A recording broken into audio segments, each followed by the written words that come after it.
না। কর্নেল জাঞ্জুয়ার কথা শোনা যায়, তার সাথে খালেদা জিয়ার ঘনিষ্ঠতা ছিল।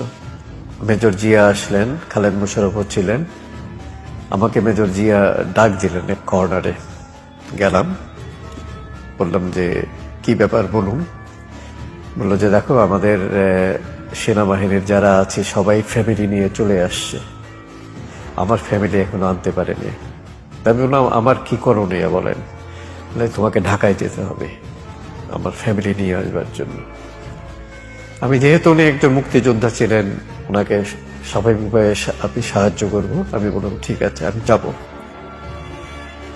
এটা ছিল মে মাসের শেষের দিকে। আমরা রওনা হলাম, আমি আর বুয়েটের এক স্টুডেন্ট, ওর ডাক নাম হলো সানে। উনি জেনারেল নুরুল ইসলাম শিশুর ছোট ভাই। ও আর আমি দুইজনে মিসেস খালেদা জিয়াকে নেবার জন্য ঢাকার পথে রওনা হলাম।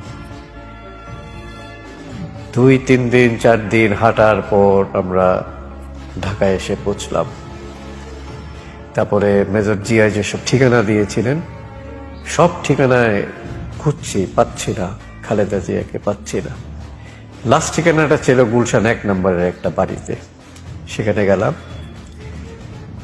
দারোয়ান বলল উনি কালকে ক্যান্টনমেন্টে চলে গেছে। এই যে কর্নেল জাঞ্জুয়ার কথা শোনা যায়, তার সাথে খালেদা জিয়ার ঘনিষ্ঠতা ছিল, তার কেয়ারে ক্যান্টনমেন্টে চলে গেছে। আমরা যে এয়ারপোর্ট যাই, এখান থেকে এয়ারপোর্টের যে গেটের কাছে কতগুলো বাড়ি আছে, ওই একটা বাড়িতে থাকতেন উনি।